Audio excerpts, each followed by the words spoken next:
everyone, and welcome to the Pitchfork Fiber podcast. My name's Hunter. I'll be your host today, and this is episode number 6.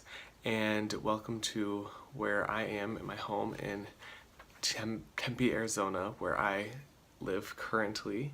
I'm from Ohio, and I have lots to talk about today. Talk about things I've been making, what's up with me, and I'm so glad you're here to join me. So let's just start with today is May 1st. Is it really May 1st already? Oh my gosh. Where's my watch? Oh well, it's May 1st, I believe.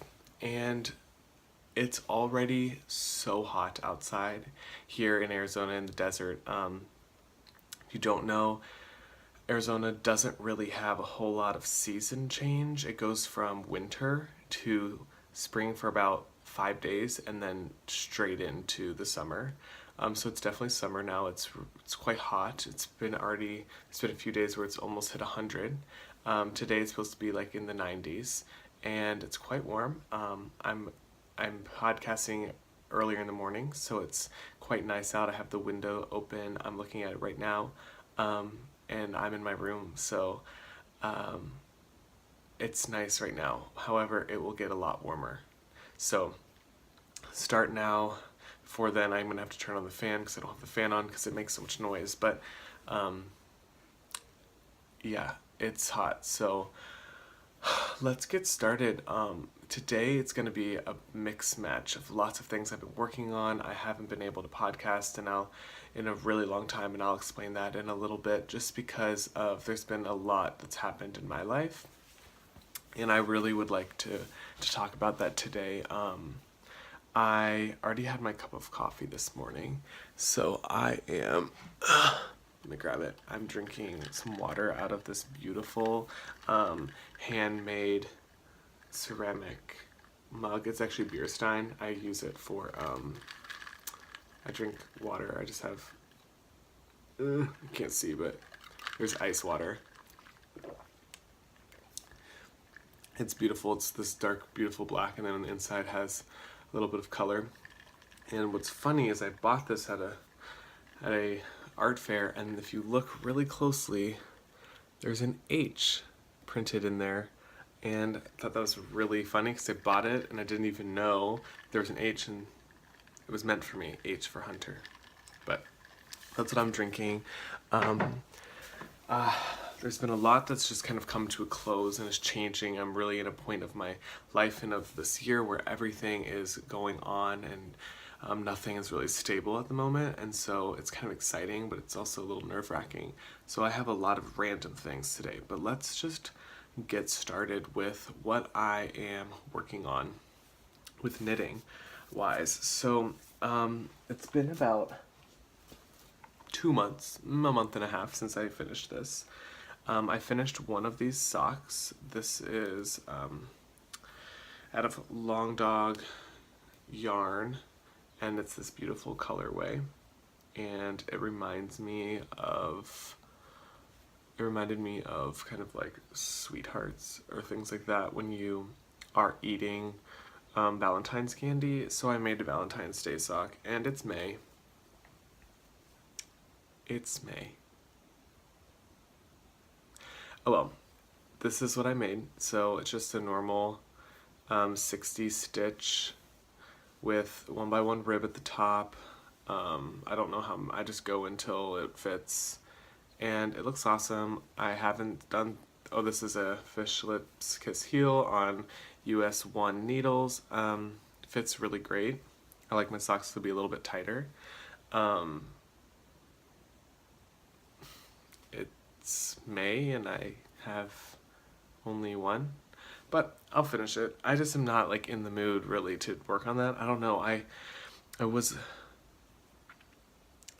had a long like month and a half span where I didn't want to knit on anything, and I don't know why, if I was just stressed with school and with what I was doing at work, but I wasn't in the mood to come home and knit. It was like that was the last thing I wanted to do. I wanted to just lay like dead on my bed. But I will work on finishing this sometime. My next work in progress that I've been working on is the Shockwave Shawl. And if you follow me on Instagram, that's Pitchfork Fiber. Pitchfork Fibers, you can follow me there. And I have posted a picture about my recent progress. I started the striping part of this, and it's getting ginormous. But let me just make sure nothing's going to fall off. So I am almost done with the dark brown color, moving on to the lighter color. And this is where I'm at. So it's really wide, like it will stretch so big. And it's just really awesome. It's here and it's going down into the striping part. And then I'm slowly going to start striping more. I have not a lot of yarn left of this colorway. Like,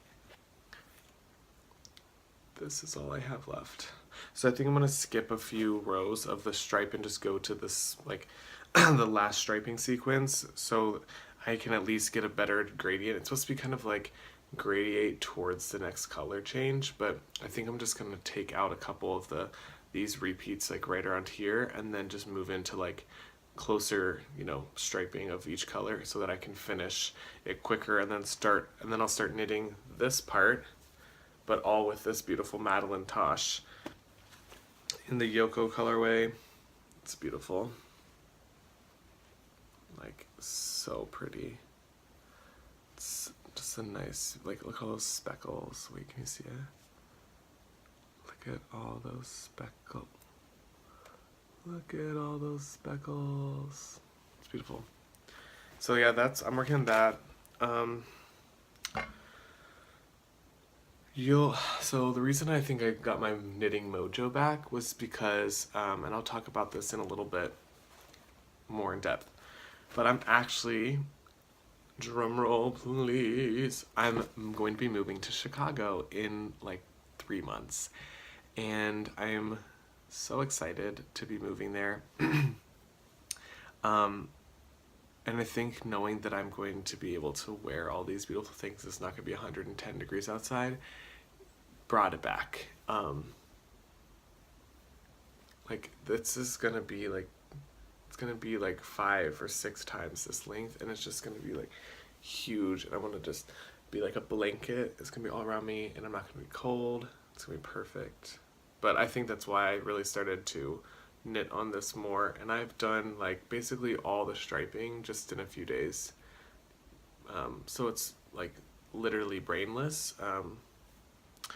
It's a free pattern, so it's I'm not giving anything away, but it's really just like parts of stockinette and like little ridges with eyelets, and it's super easy. I mean, it's literally so easy. So yeah, it's gonna be really awesome. I can't wait. I have 2 other colors that I'm going to be mixing in with it. I don't have them in this bag, but you'll see. Hopefully soon I'll be transitioning. I mean, this is going to be a long. It uses four skeins of fingering weight yarn.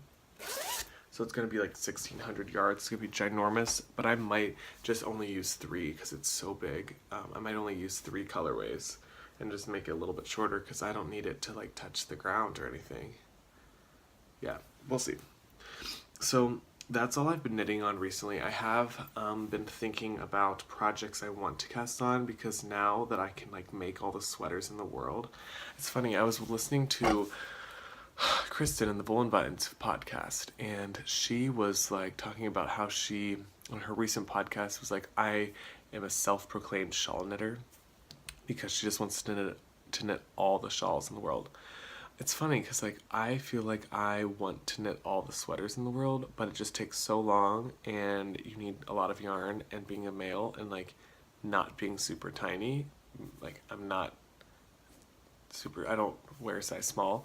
I need a lot of yarn in it, and it's expensive because I don't want to use like gross acrylic yarn. Does that make me bad? I don't think it does, but I want to use beautiful yarn that's nice. And so I've been thinking about patterns that I want to make, and I don't remember what they are because I've been looking at like a million, but all I know is that I want to make a colorwork yoke, stranded colorwork yoke sweater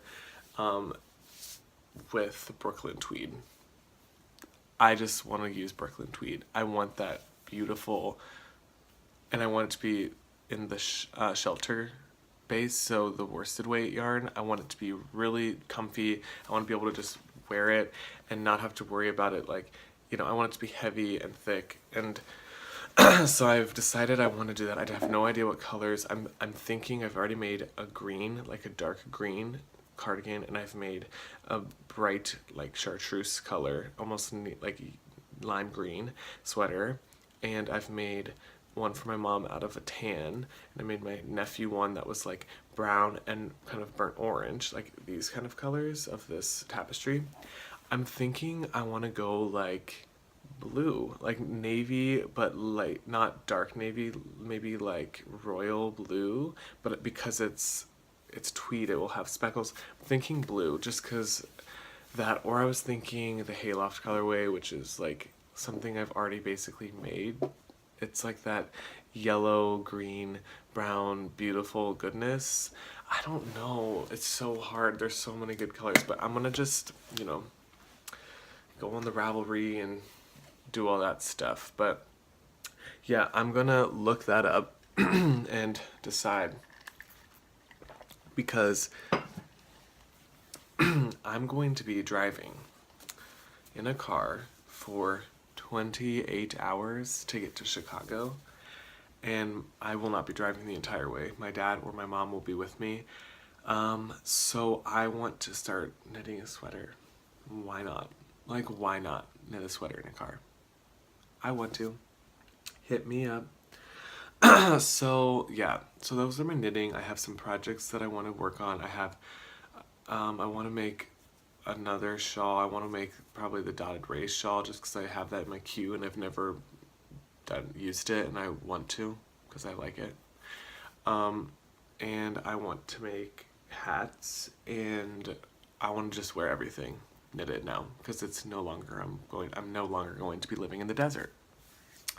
Oh well, so that's that. I'm looking at, like, I have a huge pile right here of stuff that I want to show you. Okay, next I want to move on to sewing, quilting, things like that. So I was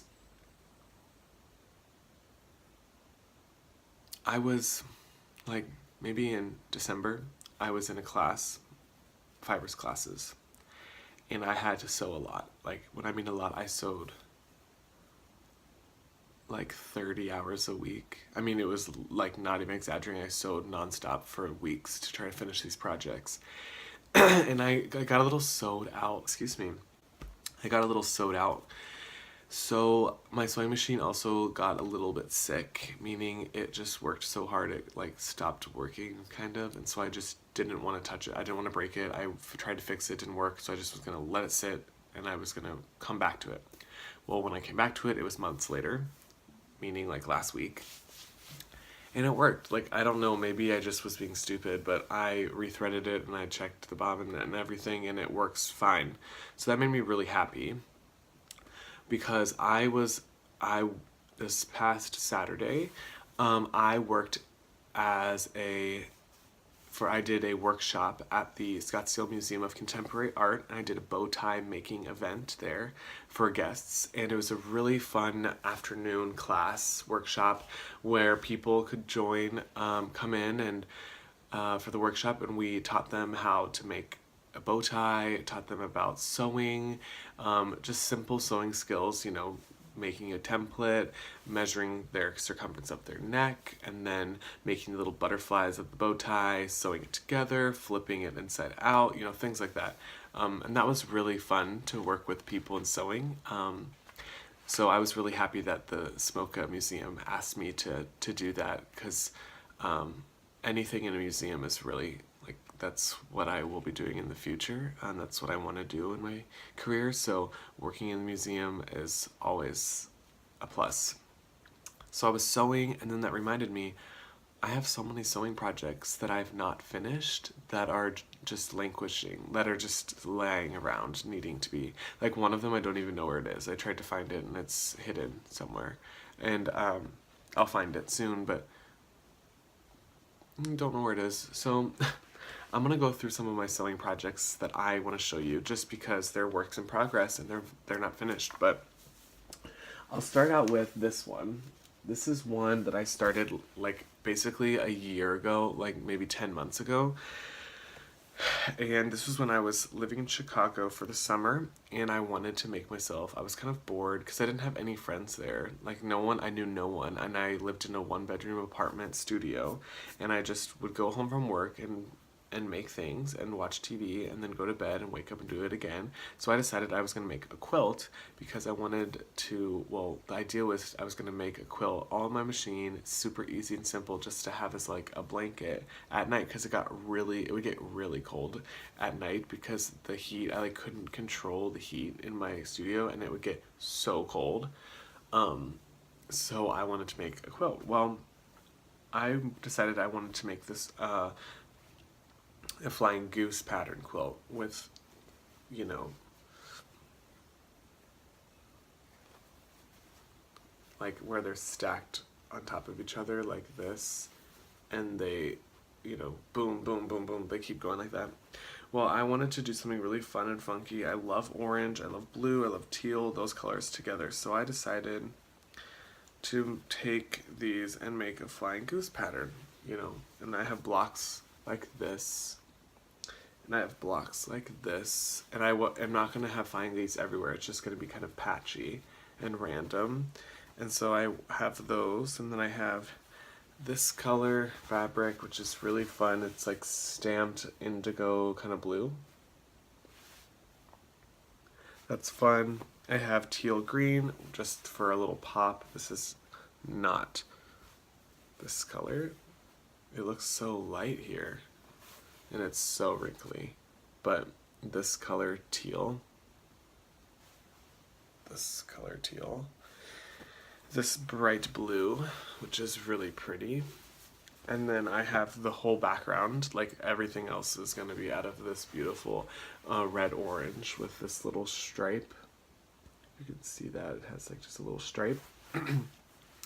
And that was going to be, you know, a really fun, just small kind of lap. Well, I was going to fit a twin-size bed. But I want to finish that because that will not take a very long time. All I have to do is really finish making the flying geese and sew them in strips. And then I have a quilt top. And then I was just going to quilt it on my machine. And I wanted to quilt it just like straight lines. So that's that quilt, and I want to finish that soon just because why not. Second quilt is my quilt that I sewed like non-stop forever to finish for a project, and I have the whole quilt top finished. I was going to go long arm it myself. I took a long arming class and am able to use the long arm machine. However, it was being serviced and I couldn't use it, and I was so upset because I really just wanted to get it done and bind it and it be done. But then I don't know. I really wanted it to be long armed with a cool overall design and didn't want to just do it on my machine. But then I was like, okay, so I'm just not gonna do anything and I'll get it done later. But then I haven't had time to do it, and then my thing's gonna expire, so I'm gonna have to get it sent to a long armor, and that's expensive when I could have just done it myself. But whatever. This is made. Am I sewing over here? Dang it! There's a thread. This is all hand-dyed yarn, or hand-dyed fabric. All hand-dyed. I started with like 12 yards or 9 yards of fabric, all white, and I dyed all of these colors. This is called the bear paw. This is the bear paw block. It's on point, so they go like this, and it's made out of this beautiful background fabric where I dyed it, resist dyed it, and then I went back with bleach and I bleached this beautiful patterning on it with kind of waves with bleach, and it made this gorgeous blue fabric. It's just absolutely beautiful. And then I did all sorts of different color greens and chartreuse and kind of yellow bear paw designs. So here's one out of the kind of yellow, beautiful, and then here's a green, a really vibrant green, and then here's like a sagey and here's like a neon color one, and so it's humongous, and then there's like beautiful random resists throughout it. It's a queen size, so it's like I think it's 3x4 on point. So here's 1, 2, 3, 4 by 1, 2, 3. It's ginormous. There we go, if you can see it. So that's that. That's just the quilt top. And I absolutely love it, and this is going to be my bedspread. Like when I finish this summer, it's going to be my bedspread for my new bed in Chicago. Like, no doubt. This is such a labor of love. I dyed all the fabric, and it took forever, but it is so worth it because it's exactly what I wanted, and it's all, it's like my creation. It's not my, like the bear paw is actually an old, like a Victorian pattern that was traditionally done with the background fabric. So this blue would all be white, and then these would be in either a blue or a red. And those would have been, if anything, this would have had like a pattern very small. So I thought it was going to be, my idea was to totally flip-flop it and make the background fabric the really like interesting pattern fabric, then these be the paw, the paw part of the design be the solid color. So I just kind of turned the traditional design and totally like flip-flopped it around, which is what I wanted to do for my project.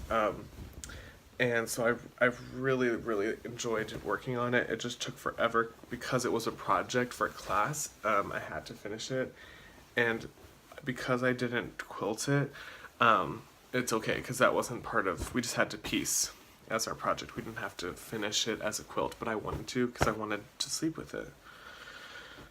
But this is like definitely going to be a bit, and I have, the backing fabric, which is the same fabric as this, and it's just the same. So it's gonna be beautiful. I have another quilt that I made for a friend that is not finished, that's been a year in the making. It's been over a year in the making. Like, it was supposed to be due, this will be its second year. Yeah, like it's gonna be, it was a wedding gift, and it's now gonna be for their 1-year anniversary. I don't know. I got really ambitious and was gonna make this like double wedding ring, or this wedding ring quilt that had all curved seams, and it was gonna be huge. I got really over ambitious, and it took like 2 hours a block, and I was gonna do like 30 blocks. I don't even know. It was gonna take forever, and I decided I'm just gonna stop and make it smaller and just put a huge border on it. Like, why not? It's gonna look beautiful anyways. I just don't wanna, I'd rather just like get it to them, because it's more important to give it to them than it to be like, it's not perfect. The seams don't necessarily match up, but that's okay. So that's fun. So quilting, I have a lot to do, and I'm really excited. I'm gonna take a quick break. I'm gonna just kind of reorganize my stuff, and then I'm gonna be right back, and we can talk about just some random things that are happening in my life, some cool new acquisitions that aren't necessarily related to yarn, but they kind of are. So give me a second. Okay, welcome back. I want to now talk about a little bit what's going on in my life, which then will segue into some things, some acquisitions that I have been given and or bought. So let's start with, in the last episode, 5. It was maybe February. I don't even know when it was. But anyways, I was applying for grad schools and waiting to hear back from them,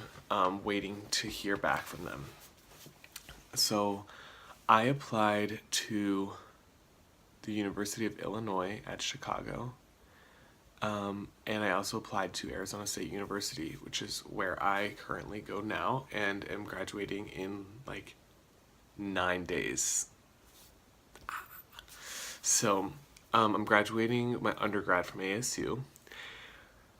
I was an athlete at ASU, so I was planning on getting a graduate position in the athletic department, getting school paid for, helping out the diving team, which is the team that I was on, as an assistant, and then everything would be great. I would get school paid for, I'd be helping them out, everything was good. Well, I got into ASU, I got into the graduate program, I was talking to all these people about like what classes I should be taking. I met with my professor, I'd been talking to the athletic department, and everything was good, and I asked them, hey, like, when will I know about funding? Because they didn't know if it was going to be coming from the team or from the athletic department. So I'm talking to them, and we'd been talking for maybe a year about this, and it was all go. Everyone was gung-ho about it. And then in like, with maybe 4 weeks until I graduated, I find out, oops, sorry, there's no funding. Excuse me, what? There's no funding, meaning I do not get any money. So I was like, okay, well, that means there's no opportunity for me in this position, but are there other positions? Oh yeah, we'll talk about it. Like, there's definitely other things. Let me talk. I talked to this woman, and she's like, let me talk to all these other people, and I'll figure something out. Talked to her a week later. Nope, there's nothing. Not even anything available. Nothing. So I start freaking out, and I'm going to every person I know. I'm calling everyone, emailing everyone I know in the grad college, in athletics, in the, design school, in the education school, everything. And everyone's telling me, oh, contact this person, and I'm just running in circles. So about a month ago, I was going to like 2 to 3 meetings every single day for 2 weeks, because I had to find funding, because I'm technically an out-of-state student, and so in-state tuition was so expensive, and I was expecting to be given my tuition, to have it paid for because of this position that I was given, or expected to be given, because I had been talking with the athletic department for so long that it was just kind of like, oh, this is what's going to happen, and then they dropped the funding, so there was no longer a position. Anyways, moral of the story is nothing was happening, and I was really left out to dry and had to figure a way to pay for school. Meanwhile, I was accepted to the University of Illinois at Chicago, and they were giving me a small scholarship. And I was like, wow, this is so generous. However, if I move all the way to Chicago and just have this small scholarship, I'm not going to be able to pay to live there because it's so expensive. So I said, I'm going to keep you in mind, but I don't know what I'm going to do because I've not made a decision yet, technically. However, I've already signed up for classes at Arizona State, but that's okay. Anyways, they ended up coming back to me like a week later and saying, hey, we are offering you a lot more money.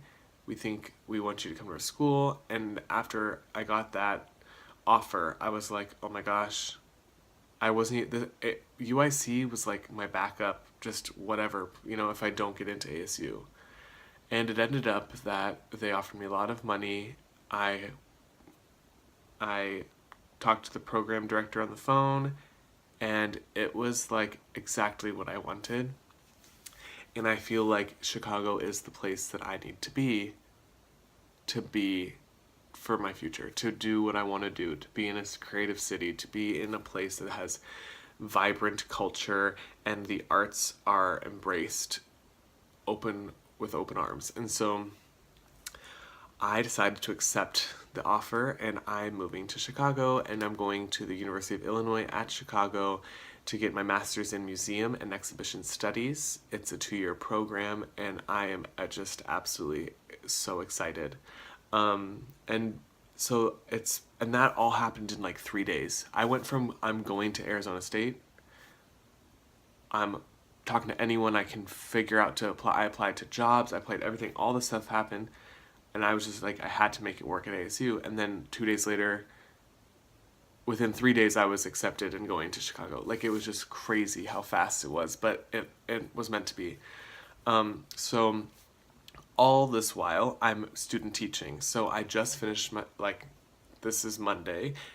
Last Friday was my last day student teaching. I was a high school ceramic teacher, and I was teaching kids like all from 9th to 12th grade ceramics, beginning, intermediate, advanced, and AP ceramics. And so I was working there full time, and that was like my last bit of schooling. And so I finally left, and it was very bittersweet because I'd been with these students for a whole semester for 80 days or something, and for 15 weeks I was with them all the time and as their teacher. And so when I left, it was definitely sad. However, they gave me this card, and it says, "Bye, Mr. Atha. We love you. Class of 2017." Isn't that so cute? It's a mug because we make ceramics. Bacon because I love bacon. And inside is like a bajillion signatures with with tons of students' names, and it even goes like onto the next page, and it's so sweet. And then there's a cute note on the back. So that was really sweet. I got this. I got boatloads of candy, like boatloads of candy. We had a huge little party at the end on Friday, which was so fun. And my teacher that I was working with, my mentor teacher, Brooke, she was awesome and just the most wonderful woman I could have ever been placed with. So loving and welcoming and knowledgeable and generous and compassionate, and really makes being a teacher so worth it, working with her.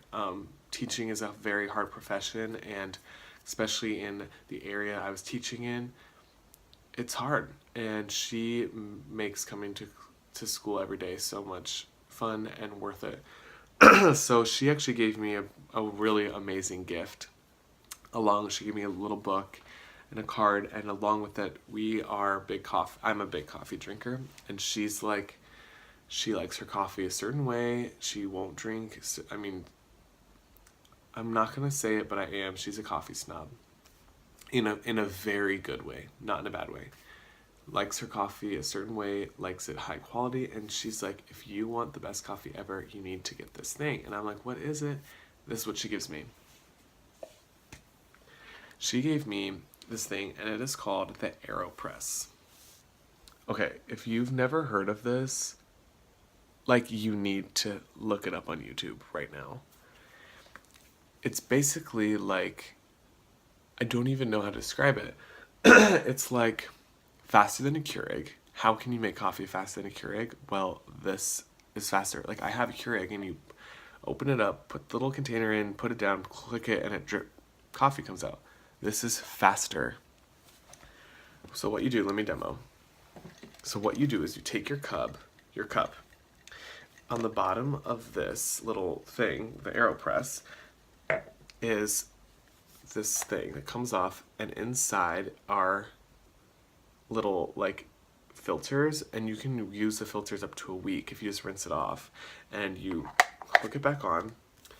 You put in a scoop of your grinds, and then you put this over your cup like this. I have a straw in here, so you would put it like this, and it sits right nicely. It sits nicely on your cup like this.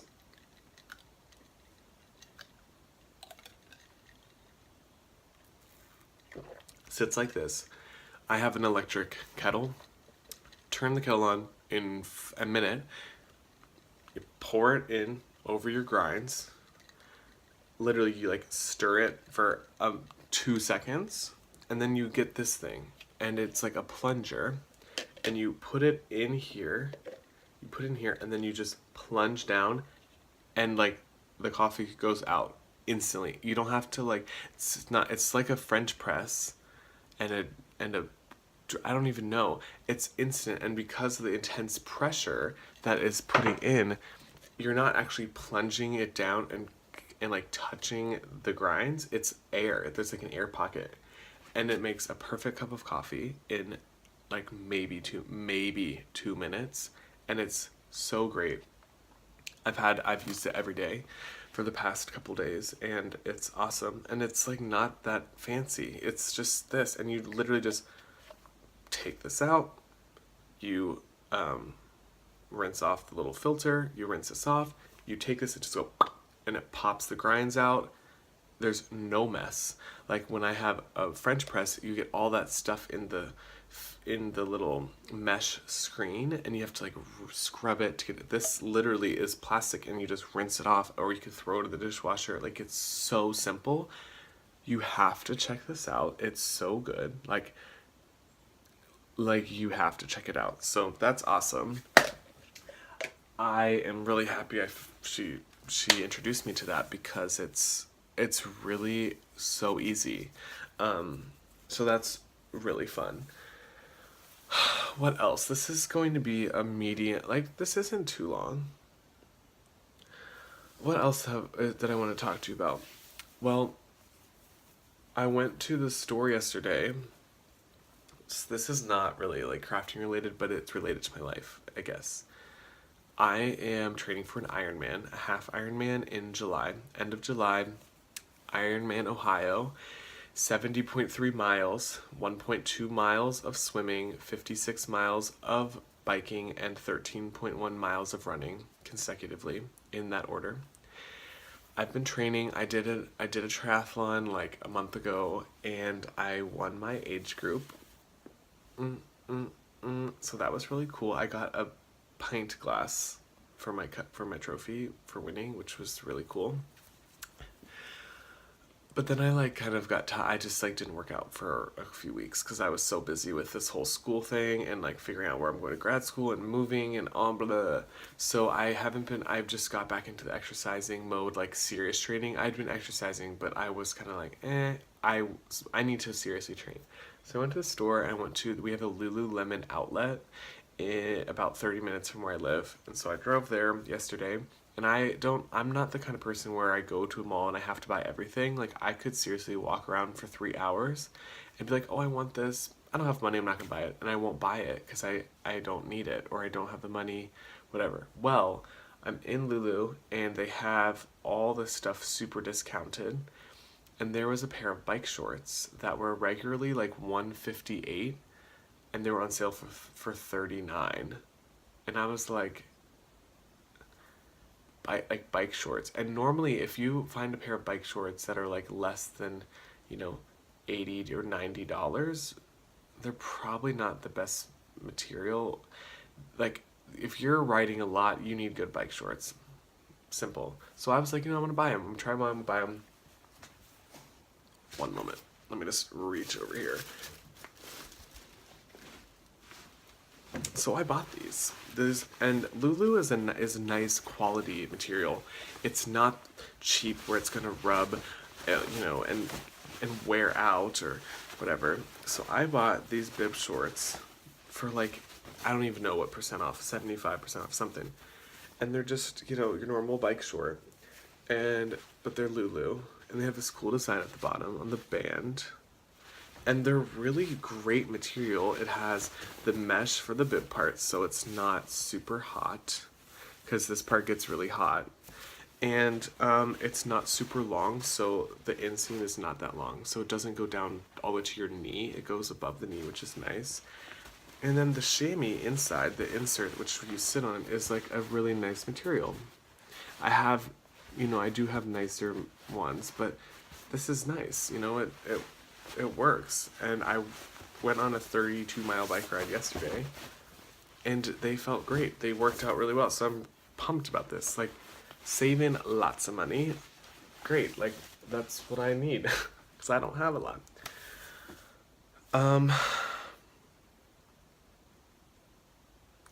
I mean, what else? Okay, this is it. Like, after this, we're done. I am moving out of where so next time we podcast, I will not be in the same house. So I've lived in this house I rent it with 2 other roommates. I've lived here this is my 3rd year, 3rd full year. And I have been in this big room. It's nice. My bed's right there. I have all this space, and it works. This is just the corner. And it works. I have a lot of closet space, but I am moving because I was planning on going to Arizona State. So I had got a lease. I was going to move a little farther away in east, kind of more northwest. And it's a really cool area, really nice, in this condo. I was going to live there with a roommate. We had already done everything. And then I find out I'm actually not going to be living there the whole time because I'm moving to Chicago in 3 months in August. But I'm still going to be working here this summer, so I'm moving out of this place because my rent ends at the end of the month. And I'm moving out and moving in there for June and July, and a little bit of May. So a little bit of May, June and July, so 2.5 months. And then I leave August to go drive to Chicago, where I have to find a new place to live. So that's stressful. However, I'm excited because it's really nice, and I'm going to have a new place to podcast. Like, I don't know where in the place I'm going to find, but I'll no longer be in this setup. So this is the last time in this really cool, funky corner with my bookshelf and my cool tapestry and this like funky thing I made where I have cards hanging. I don't know. It's cool. But yeah, this is going to be it. So the next time we podcast, I'll have some new projects. Hopefully I'll have some stuff finished. And yeah, so I really hope you enjoyed this podcast. This is about it. I've rambled enough. Follow me on Instagram on Pitchfork Fibers. I post there often, so that's where you want to find me. Subscribe if you like this video, this podcast. I am no longer going to be as busy when it comes to school and work and this and that, so I will have more time to podcast and hopefully make things. So there's a lot more to come. I'd like to podcast more frequently. However, I don't have as much stuff to show you, so it's kind of like, why just talk? But maybe I'll do some kind of blog things. I don't know. Subscribe, follow me on Insta, and ask me anything. Let's be cool. So I hope you have a wonderful rest of your day. I hope spring is treating you well. Here, if you live in the Southwest, it's not spring, it's summer. So enjoy the heat or stay out of the heat. And I hope you enjoy crafting and doing everything that you love to do. So until next time, I will see you and hope you have a good one. Bye.